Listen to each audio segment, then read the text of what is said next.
you'll get His Majesty completely alone on one channel and the UN translator alone on the other, and you can do whatever you want with it afterwards. So here is His Majesty's address to the United Nations General Assembly. Mr. President, distinguished delegates, 27 years ago, as Emperor of Ethiopia, I mounted the rostrum in Geneva, Switzerland, to address to the League of Nations an appeal for relief from the destruction which had been unleashed against my defenseless nation by the fascist invader. I spoke then both to and for the conscience of the world.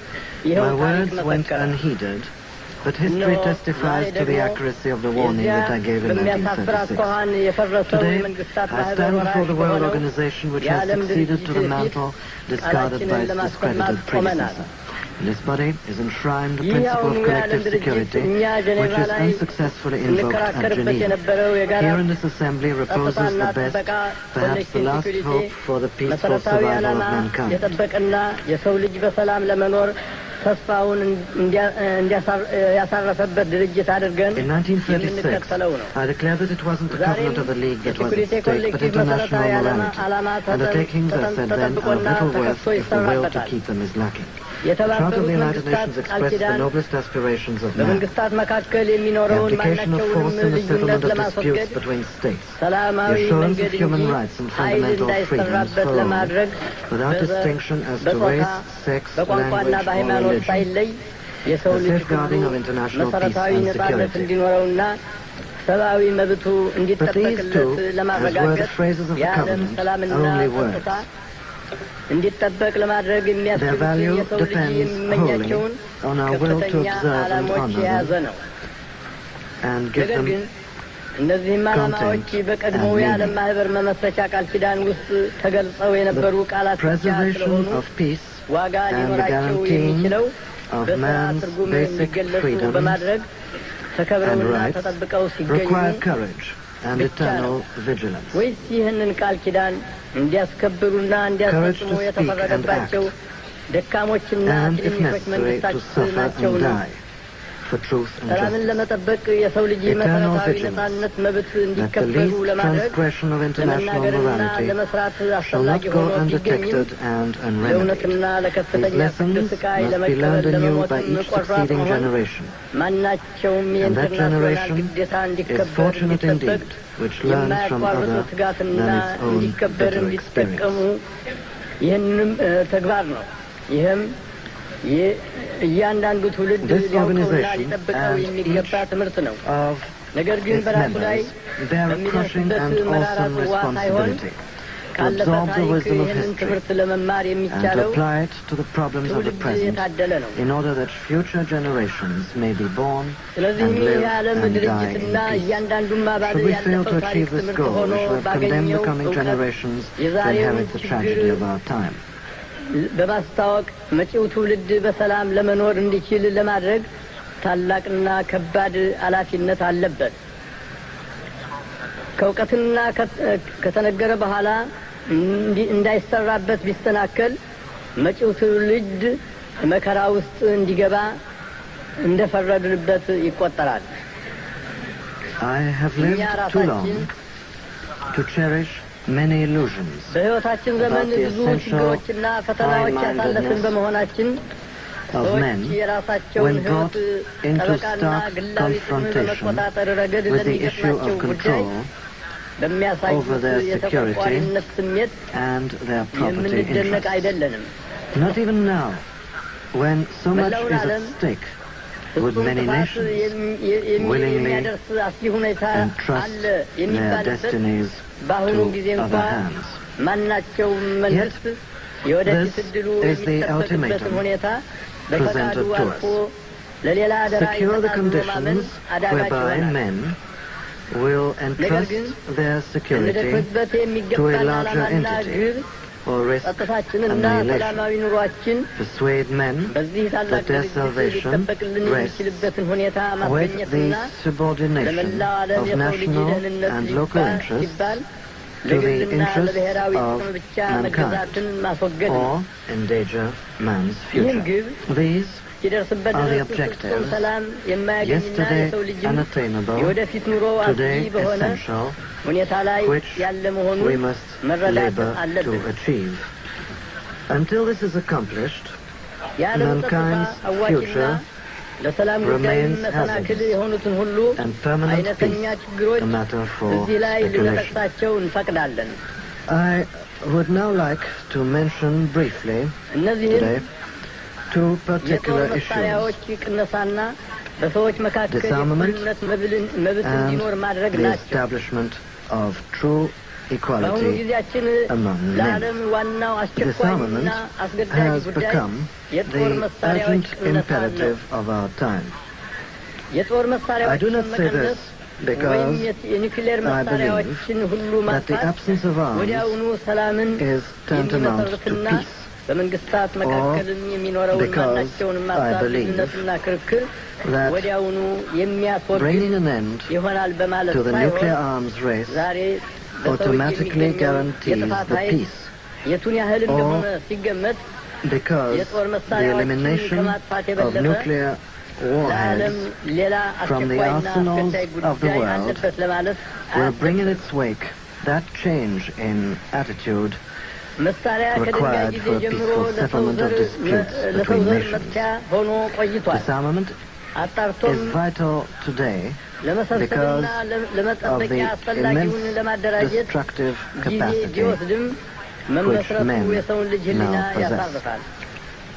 Ever since the Stone Age, the production of arms የኒውክሌር has always been a መሳሪያዎችን source of በአየር ላይ man's own መሞከሩ destruction. እንዲታገድ የተፈረመው ውል Even though the ኢትዮጵያን achievement of general and የደገፈችው complete የጦር disarmament is መሳሪያዎችን time-consuming, ጨርሶ it is ለማስወገድ encouraging to note ወደሚያስችለው that ግብ great efforts are being በከፊል devoted እንኳ to ቢሆን attainment. My ያደርሳል country በማለት ነው። supports the nuclear test ban ፍሬ ነገሩ treaty in the ከኒውክሌር atmosphere ጦርነት as a step ጥፋት towards this goal, ማንም ሊያመልጥ even የማይችለው though መሆኑን it is በመገንዘብ only a partial step. ይህንኑን ለመፈረም The real በተስማሙት significance of the የኒውክሌር treaty ባለቤቶች is that በሆኑት it አገሮች admits of a መካከል tacit stalemate አሁን ያለው between the ሁኔታ nations which እየባሰ እንዳይሄድ initiated it, ለማድረግ እና a stalemate የተባበሩት which መንግስታት recognizes ድርጅትና the እኛም blunt, unavoidable አባሎቹ fact that none would ለዓላማችን emerge from the የሚበጀንን total አንድ ነገር destruction አስበን which እንድናደርግ would be the lot of all in a የትንፋሽ nuclear war, መውጫ ጊዜ a እንኳን stalemate ሊያስገኝልን which ይችል affords us ይሆናል and the በማለት ነው። United Nations a breathing የሰው spell ልጅ in which to act. The የእኩልነት goal መብት of the ለማስገኘት equality of man የሚደረገው which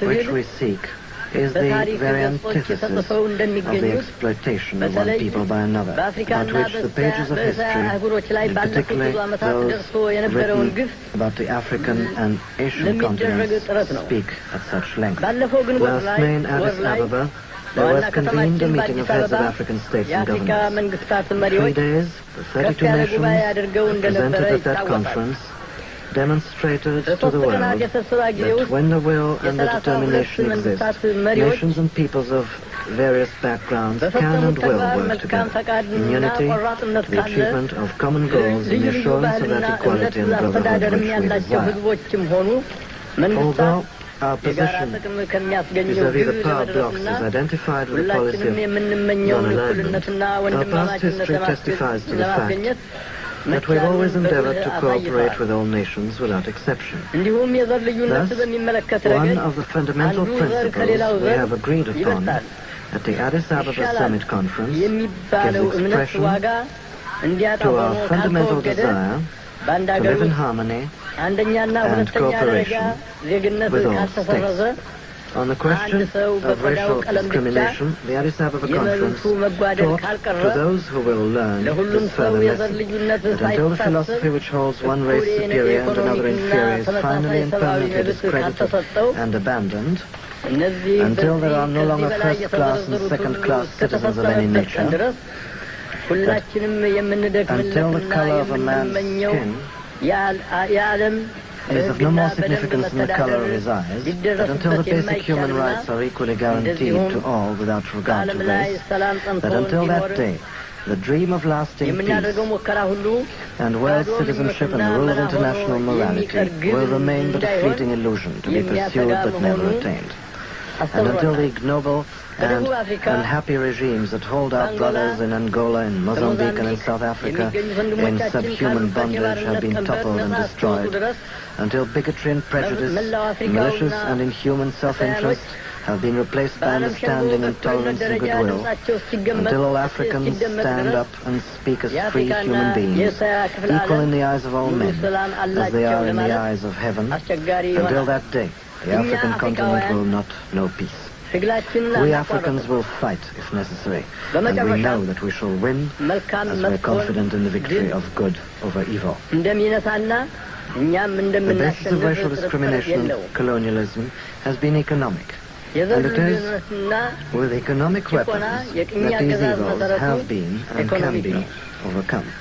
In pursuance of resolutions adopted at the Addis Ababa Summit Conference, African states have undertaken certain measures in the economic field which, if adopted by all member states of the United Nations, would soon reduce the intransigence to evil. I ask today for adherence to these measures by every nation represented here, which is truly devoted to the principles enshrined in the Charter. I do not believe that Portugal and South Africa are prepared to commit economic or physical suicide. If honorable and reasonable alternatives exist, I believe that such alternatives can be found. We must act while we can, while the occasion exists, to exert those legitimate pressures available to us, lest time run out and resort be had to less happy means. The great nations of the world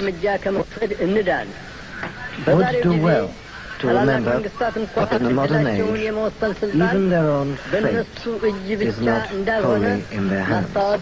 Peace requires the united efforts of us all. Who can foresee what spark might ignite the fuse? The stakes are identical for all of us. Life or death. We all wish to live. We all seek a world in which men are freed of the burdens of ignorance, poverty, hunger, and disease. And we shall all be hard-pressed to escape the deadly rain of nuclear fallout should catastrophe overtake us. The problems which confront us today are unprecedented. They have no counterpart in human experience. Men search, peruse the pages of history for solutions, for precedents. But, alas, there are none to be found. This,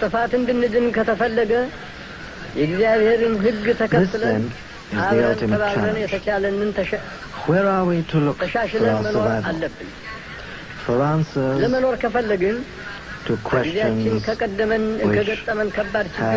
never been asked before.